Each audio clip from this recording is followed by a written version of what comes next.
Salut, bienvenue dans les aléas du direct du lundi. Donc, on parle un peu plus sport que d'habitude, Jean. Oui. Soyez attentif un peu. Je suis attentif, je voudrais savoir pour qui je vais faire des ordonnances. Alors, qu'est-ce qui va se passer aujourd'hui? Déjà, souvenez-vous de votre spécialité, ce sera pas mal. Oui. Quelle spécialité? Alzheimer, non? Alzheimer, oui, oui, d'accord. C'était bien ça. Il est gentil. Hein. Vous avez vu? Oui, vous savez qui nous accompagne aujourd'hui ou il va 15, falloir que je vous rappelle qui sont nos invités? Allez-y. Allez-y, parce que moi, la salle d'attente, elle est pleine.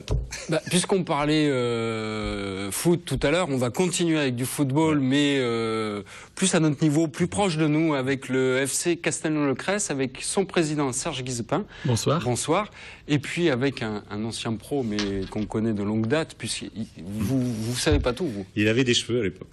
Oui, mais vous savez quand même qu'il a gagné l'Euro 88. Oui, oui, 88, oui. Wilbert-Survrine, qui est l'ancien milieu de terrain du MHSC, mais qui est aujourd'hui le nouvel entraîneur de cette équipe du FC Castelnau-le-Cresse. Bonsoir à vous deux, merci d'être avec nous. Merci. Bonsoir. Et puis on va parler sport adapté, parce que ça c'est important, pouvoir pratiquer un sport quand on n'en a pas obligatoirement les moyens ou les possibilités, parce que les infrastructures n'existent pas.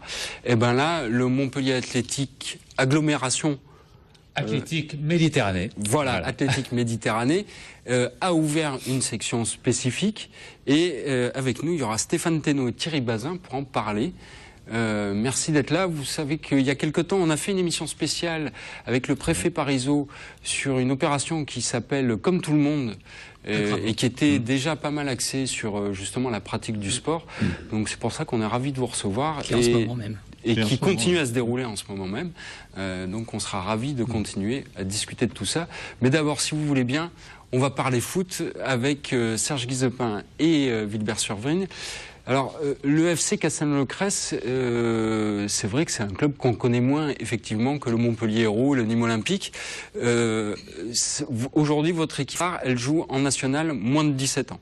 Alors, effectivement, Wilbert-Survrine est l'entraîneur des moins de 17 ans qui évolue en national, mais on a aussi une équipe senior qui évolue en DHR et on a aussi comme entraîneur un ancien professionnel qui est Sylvain Sanson.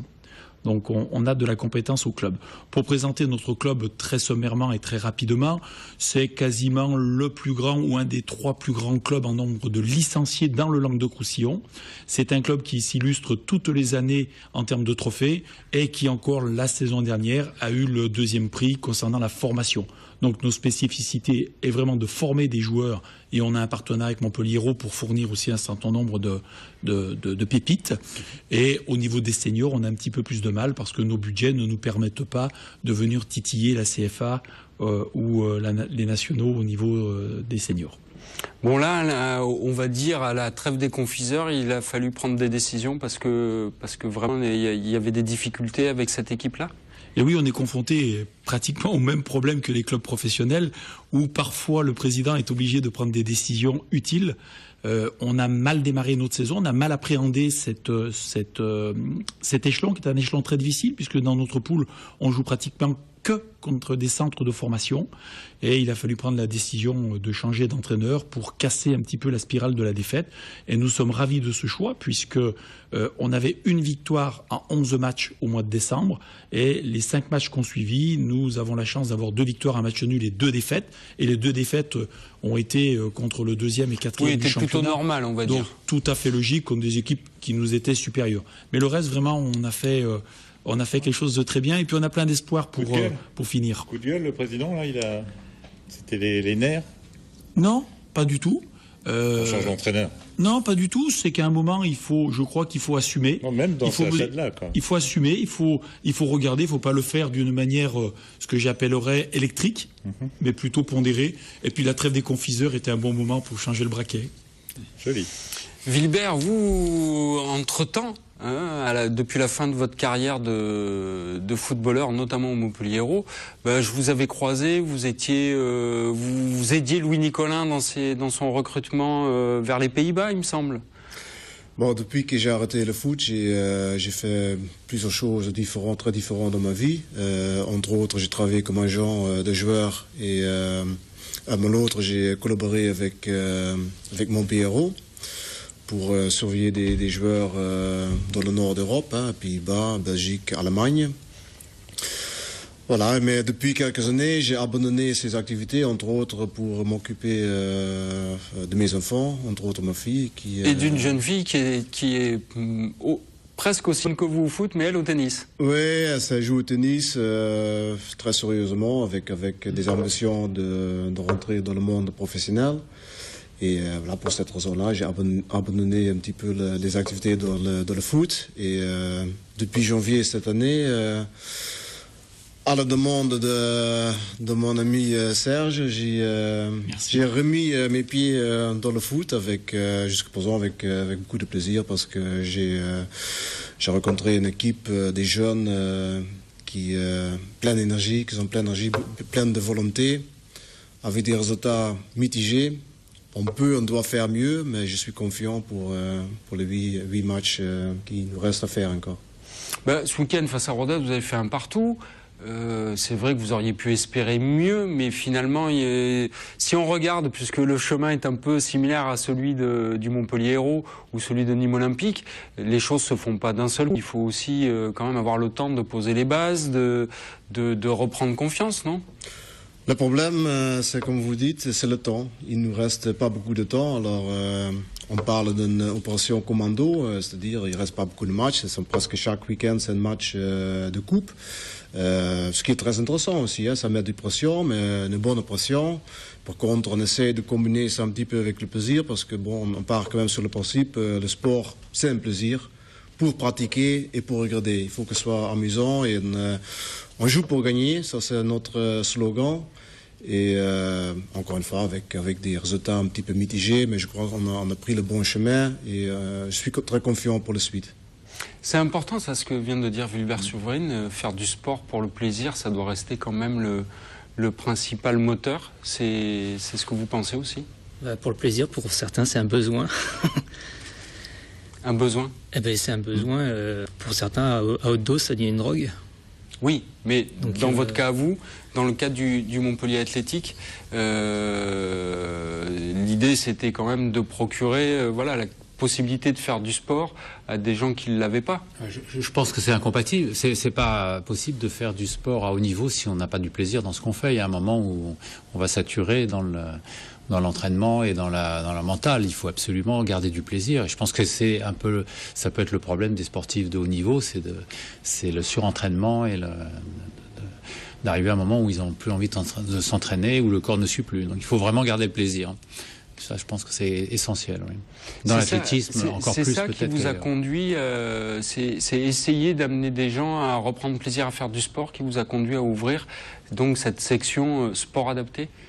Je pense que la démarche, elle est venue assez naturellement. Le Montpellier Agglomération Athlétique Méditerranée, en fait, est un club qui date de 2010, donc ça date d'il y a 4 ans, pas plus. Et c'est devenu le premier ou le deuxième club d'athlétisme en nombre de licenciés en France. On a 1500 licenciés aujourd'hui. Il faut savoir que il est constitué non seulement d'une section, de Montpellier, d'athlètes de Montpellier, mais de 11 sections locales qui sont des villes de l'agglomération autour de Montpellier. Et ce club a été l'émanation d'une volonté des collectivités et des créateurs de faire un grand club à Montpellier pour justement attirer et développer le sport. D'une part le sport élite, parce qu'on a besoin du sport élite, surtout dans l'athlétisme, c'est important, et également le sport loisir, le sport pratiqué par la majorité des gens, qui est du sport, un sport plaisir, et qui développe, je dirais, le corps et l'esprit, ça tout le monde le sait. Et effectivement, maintenant, nous allons chercher d'autres modes de développement, qui sont le développement par exemple, de la marche nordique, qui permet de s'adresser à beaucoup de gens, et également le handisport, parce que là, on considère qu'effectivement, il y a beaucoup de choses à faire. Il n'y avait pas de club à Montpellier, d'association pour recueillir les gens qui souhaitent le faire. Et donc, c'est la volonté d'avoir créé cette section. Un mauvais jeu de mots, quels sont les handicaps ? Alors les handicaps, Pas physiques, c'est-à-dire quels sont les handicaps ? La difficulté. Alors là, oui, c'est une très bonne question, et je pense que Thierry pourra mieux en parler que moi, parce qu'il est du monde de ce monde-là. J'ai les handicaps et les handicaps. On a cette volonté. La difficulté, c'est d'attirer les gens à nous rejoindre. Donc je pense que Thierry. Justement, Thierry, pour bâtir cette offre, on va dire, pour pouvoir offrir aux gens la capacité de venir faire du sport malgré le handicap. Il a fallu beaucoup équiper le club, il a fallu beaucoup retravailler l'infrastructure, ou telle qu'elle était, ça pouvait se faire comme ça. Alors, juste avant, moi, j'ai eu un accident de la circulation. Avant, j'étais extrêmement sportif, donc en fait, déjà, j'étais dans le côté sport un peu... À outrance ? Non, pas à outrance, mais enfin bon, je faisais des activités, je préparais des marathons, donc je faisais du kayak, du vélo et de l'endurance pour avoir des activités complètes. Le jour où j'ai eu mon accident, c'est évident que le marathon, ça devenait autre chose. Oui. Voilà. Ensuite, comme j'ai quitté Paris, je me suis installé sur Montpellier. Et là, il fallait faire du sport dans d'autres conditions. Donc c'est là où ça fait 2 ans. Ouais, ça va faire 2 ans que je me dis, mais pourquoi on fait pas de l'handi? Donc il a fallu comprendre pourquoi ça pouvait pas se faire, et après auprès de qui ça peut se faire. Donc petit à petit, à mener. Donc j'ai rejoint le MAM qui voulait aussi faire cette section. Donc ensemble. Donc là, on est sur les prémices, c'est le tout début. Donc on n'a pas encore. Il y a déjà des gens qui viennent s'entraîner avec vous. Alors voilà, on a commencé. Marlène May qui était avec vous ce week-end, et elle a pu voir. Je pense qu'une des difficultés qu'on a eues effectivement, et je pense que c'est le stade. On a récupéré le stade Philippides, qui était vraiment un monument de l'athlétisme à Montpellier, a été rénové l'année dernière, et c'est une très belle réussite. Malheureusement, aujourd'hui, le stade n'est pas tout à fait adapté à l'accès, par exemple, aux handicapés en fauteuil, ce qui est un problème qu'on est en train d'essayer de résoudre. Ça, c'est une première difficulté. L'autre difficulté, je pense que c'est que les handicapés ne pensent pas ou ne croient pas qu'ils peuvent pratiquer du sport en athlétisme. Et je pense que on a fait des entraînements où on a des athlètes qui font du javelot, qui font on va le montrer. Ça y est, d'accord. Donc voilà, on le voit, et ça prouve qu'on peut le faire avec tout en étant handicapé, et que c'est ouvert à tous les types de handicap. Oui, d'autant plus que ça se sait peut-être pas beaucoup, mais il y a à Montpellier de grands spécialistes, notamment de la prothèse lame, c'est chez Ducrot, où on peut avoir un équipement qui est cohérent avec une vraie pratique sportive, et pas juste être dans le fait de subir le handicap, non ? Tout à fait. Après, dans chaque activité, il y a une prothèse particulière. C'est vrai que pour la course, ce ne sera pas pareil que pour une autre activité. On est chaque fois sur une adaptation particulière. Alors, les prothèses de course, ce sont des lames qui sont propres à la course. Après, si on veut faire du bateau, on ne pourra pas marcher avec une prothèse de course. C'est pas agréable du tout. Donc, la prothèse de course est faite uniquement pour la course. Après, il y a des prothèses et des adaptations pour chaque activité. Alors, quand on parle d'athlétisme, c'est vrai qu'on a tous en mémoire Oscar Pistorius, et ça occupe un peu tout l'écran quand même. Mais est-ce que, en fait, tous les sports sont praticables, ou est-ce qu'il y en a qui sont plutôt plus abordables lorsqu'on a eu un accident de la vie ou qu'on a un handicap? Alors, c'est très vaste. Après, tout dépend de l'accident de la vie. Que ce soit un AVC, que ce soit une maladie, que ce soit un accident, que ce soit... Et après, tout dépend du handicap, que ce soit en tétraplégique ou les personnes sont en fauteuil, ne pourront pas refaire les mêmes activités. Donc après, c'est du sport adapté. Là, le premier entraînement qui a été fait, l'entraîneur, il a sorti les haies. Les haies, c'est la première... en sport, il n'y a pas de course de haies. Parce qu'avec les spatules, c'est impossible. Ce serait pas raisonnable, on va dire. C'est pas raisonnable, dit-il. Oui. Donc quand il a sorti les haies, il y a un problème. Ben non, j'ai laissé faire, mais j'étais un peu réticent. Après, tout s'est bien passé parce que après il y a une manière d'entraîner. Le but, ça va pas être de faire homologuer le 100 mètres aux Jeux Olympiques en haie, mais par contre. Il est possible après de retrouver une activité suivant sa pathologie, suivant son envie et ses besoins. Tout le monde ne peut pas non plus vouloir faire le 100 mètres comme pouvait le faire Pistorius ou De Oliveira, si je me trompe pas dans son nom. Maintenant, comme dans le sport, faut trouver si c'est du loisir, de la compétition. Son niveau, il est toujours le même, sauf que après, c'est suivant les adaptations, ça a un coût. Donc ça peut être un frein aussi pour certaines personnes. Et puis, suivant le sport, quand on est dans un bateau, on peut être juste assis sur l'assise. Quand on est pour courir, il faut une lame. Quand on veut faire du sport, que si on veut faire en fauteuil, il faut un fauteuil 3 roues spécifique pour l'athlétisme. Donc ça, pour l'instant, on n'en est pas encore là parce que c'est des budgets. C'est voilà, tout à fait. Et après, il y a des sports qui peuvent ou pas s'adapter en fonction des spécificités. On a 2 footballeurs sur le plateau. Il y a par exemple une adaptation pour les non-voyants ou malvoyants qui est le cécifoot. Mais par exemple, ça doit être plus compliqué de se retrouver dans le foot en fauteuil. Alors, le rapport n'est pas le même en tout cas. Je sais qu'il y a des footballeurs qui le font en béquille. Pour tous les membres amputés, ils sont en béquille et ils jouent au foot sans prothèse, sans... Avec les béquilles. Avec les béquilles. Alors je sais pas le nom, je connais le cécifoot, mais pas le foot béquille.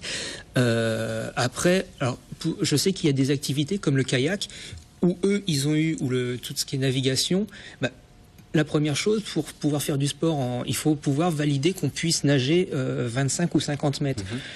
Quand on est tétraplégique, c'est peut-être pas... Donc, en fait, il a fallu... changer les règles. Voilà, il a fallu pas changer les règles, mais pouvoir dire, mais c'est pas l'impératif. L'impératif, c'est d'être déjà stable sur le bateau. Donc, voilà, il faut faire changer les choses petit à petit.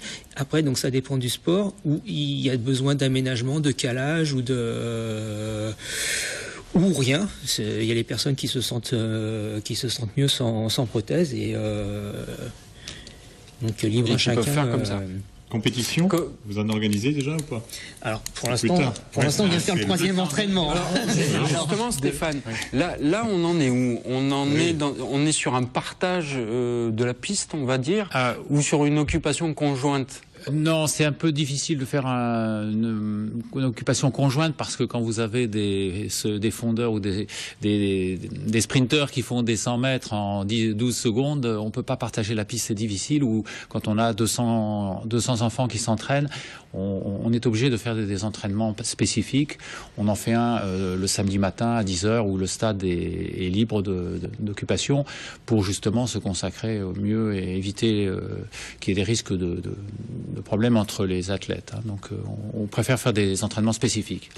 Sachant qu'il y a quand même des personnes handicapées qui peuvent quand même pratiquer le sport avec les valides de la même façon. S'ils n'ont pas d'appareillage, par exemple, un athlète handicapé qui n'a pas de bras, il peut parfaitement faire les entraînements avec les autres personnes, ça ne pose aucun problème. Par contre, quand vous avez, comme on veut le faire, avec des athlètes qui sont en fauteuil ou des athlètes qui sont en lame, qui n'ont pas la même vitesse, on est obligé de faire de séparer les entraînements, ce qui est mieux parce que ce sont des entraînements quand même spécifiques. Wilbert, vous qui avez été sportif de haut niveau pendant des années, dans le football où on a beaucoup qualifié les footballeurs de « ah, ils tombent, ils ont mal, machin », qu'est-ce que ça vous inspire, ça? Cette volonté de revenir faire du sport malgré le handicap? Moi, je suis admiratif envers les gens qui... Parfois, je me pose la question si j'étais capable de franchir le cap au moment qu'il m'arrive quelque chose pour aller jusqu'au bout. Je ne peux pas dire autrement que je suis admiratif et ça c'est tout ce que je peux dire. J'espère pas que ça m'arrive un jour, mais encore une fois, si je vois les efforts qu'ils font et ensuite aussi le plaisir qu'ils prennent faire du sport et quand je vois des prestations, ce que je vois à la télé ou n'importe où, il y a un chapeau. C'est-à-dire qu'il y a une vraie prise de conscience, on a l'impression, sur la pratique du sport adapté après les Jeux de Londres. C'est-à-dire que les Jeux de Londres, ça a été vraiment un moment extrêmement fort en termes de médiatisation du sport adapté. Et depuis, on a l'impression que les gens ont pris conscience de la valeur sportive des athlètes handicapés. Alors qu'avant, on était peut-être, on regardait les Jeux, puis après on passait à autre chose. Là maintenant, il y a eu un vrai arrêt sur ces Jeux Olympiques, et peut-être qu'il y a eu une vraie prise de conscience, non, de la valeur sportive, de la performance de ces athlètes. Alors, je pense aussi que petit à petit, à chaque étape, c'est une marge de franchise, ça se diffuse un peu plus. Il y a eu les mondiaux à Lyon aussi, qui ont été juste après. Donc je pense aussi qu'il y a eu de la diffusion aussi sur France 4 qui était. Oui, il y a eu de l'antenne aussi. Donc, on l'a montré à la télé. Petit à petit, le fait de commencer à ouvrir à la diffusion, c'est déjà une petite marche qui est gravie. Il y a une volonté politique aussi. Oui, je pense. Tout à fait. Les collectivités nous encouragent fortement dans ce sens-là. Il y a le CNDL, Centre national de développement de sport, et on a vraiment du soutien dans ce sens-là, tout à fait. Oui. Et justement, qu'est-ce qui vous manque aujourd'hui pour aller au bout de votre projet ? Outre des accès... Non, il y a les accès. Maintenant, il faut les adhésions. Je pense que le message essentiel, c'est que les gens viennent nous rejoindre à Philippides. Et donc, ils peuvent aller sur le site du Montpellier Agglomération Athlétique Méditerranée, prendre le bulletin d'adhésion pour voir comment les choses se passent. À ce moment-là, ils viennent nous rejoindre. Ils viennent à l'entraînement le samedi à 10h. Ils verront comment ça se passe et ils verront le plaisir que les athlètes y trouvent et la façon dont ça se passe. Je pense que c'est le meilleur moyen. Parce que si nous n'avons pas d'adhérents, ça ne fonctionne pas. Malheureusement, vous ne pourrez donc, pas pour l'instant, continuer nous avons sans un adhérents. entraîneur, nous avons investi pour un entraîneur. Nous souhaitons vraiment le développer, mais il nous manque les sportifs. Les sportifs. Absolument. Les entraîneurs. Pour autant, au final, ce qui vous relie, on va dire, les sportifs valides et les sportifs non valides, c'est le dépassement de soi et surpasser la douleur. Parce que Wilbert, j'imagine que vous avez souffert à l'entraînement, vécu des moments difficiles, psychologiques, physiques. Et là aussi, dans ce cas-là, on est obligé, dans les deux cas, de passer au-delà de ça. Comment on fait ça, à tous les deux, je vous pose la question, pour dépasser ce seuil où on souffre, pour poursuivre l'effort? À quoi on pense, à quoi on se raccroche? Ouais, déjà, dans mon cas de figure, je ne peux pas parler d'une vraie souffrance pour faire le foot, non? Non, mais je veux Vous dire... n'avez jamais eu Patrice Canaille comme entraîneur, ça se voit? Il n'a pas souffert dans sa jeunesse. Non, mais la souffrance, ça se trouve souvent dans les efforts. Mais les efforts, ça fait aussi d'un côté tellement bien que tu as transpiré comme un porc. Pendant l'entraînement, après, tu rentres sous la douche et tu te sens super bien. Après, bien sûr, tu prends des coups. C'est quoi le moment avec le Montpellier Hérault que tu te souviens, un des meilleurs moments? 90, la Coupe de France. C'est quoi? Bon, c'est l'année avec les matchs de Coupe d'Europe. C'était une super ambiance. On a éliminé le PSV Eindhoven. Là-bas. Voilà. Le match contre Manchester, choses comme ça. Le match en Angleterre, ouais, ça c'est une super ambiance. Mais ensuite, comme je dis, c'est le sport, c'est un plaisir. Après, chacun à son niveau. Ça peut être un sport loisir, tu peux être compétiteur. Tu peux prendre le plaisir, trouver le plaisir sur des niveaux différents. Mais au final, ce qu'il faut quand même, c'est un moment se dépasser pour y arriver. Je pense que sur l'athlétisme, c'est un peu, je pense, différent du football parce que l'athlétisme, c'est une telle, comment dire, si on veut progresser, il faut énormément répéter, énormément faire des efforts individuels et c'est la répétition qui fait qu'on progresse. Et je pense que pourquoi on arrive à se dépasser, c'est souvent quand on fait en groupe. Si vous vous retrouvez dans un stade à faire des 400 mètres en répétition, si vous êtes tout seul, c'est très difficile. Si vous êtes plusieurs et vous voyez que les autres le font, vous le faites avec eux, vous y arrivez beaucoup mieux à le faire. Ça vous permet de vous dépasser. Ce que je vous propose, c'est de voir comment ça se passe avec ce reportage de Marlène Mech, et puis on conclura cette émission. Ça rebondit, c'est différent d'une prothèse, j'ai l'impression de retrouver mon pied. Short genou et sourire aux lèvres, Vincent s'apprête à tester sa lame toute neuve. Amputé à 18 ans suite à un accident, il a attendu 8 ans pour pouvoir s'équiper d'une prothèse adaptée. Mais au bout de quelques centaines de mètres, Vincent est contraint à un arrêt technique. C'est pas grave, les réglages que j'ai faits, c'est pour fluidifier le genou, en fait, pour le rendre plus libre, qu'il y ait moins de contraintes pour Vincent, qui puisse courir plus facilement et plus longtemps. Quelques instants plus tard, le jeune homme reprend sa course.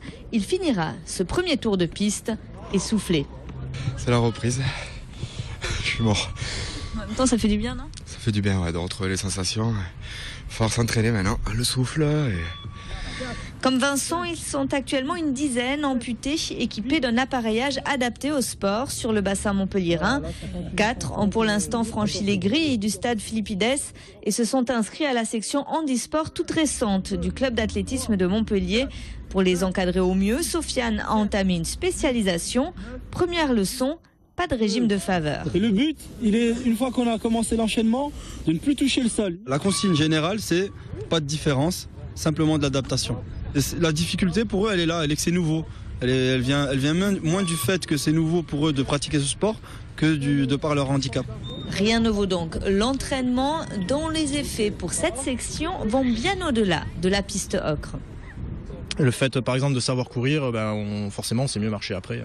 C'est important d'avoir une belle démarche déjà pour nous et puis pour vivre en société. Voilà, ça permet d'avoir un peu moins de regard interrogateur quand on se promène dans la rue. Voilà. Parfait, c'est génial. Vous le voyez qu'au MAM, il y a tout ce qu'il faut pour venir pratiquer le sport adapté. Il suffit donc d'aller au stade, de préférence le samedi matin, pour vous trouver et puis voir si ça convient. Côté football, écoutez, pour Castelnau-le-Crès, ce qu'on souhaite, c'est que l'aventure avec Vilbert se poursuive sur les mêmes bases, parce que finalement, je pense que sur ce rythme-là, vous devriez finir tranquillement la saison, du moins sans trop de difficultés. Et puis chaque fois qu'on pourra revenir, on viendra vous voir pour voir comment ce club évolue. Je vous remercie beaucoup d'être venu. Et puis nous, on se retrouve la semaine prochaine pour une nouvelle émission.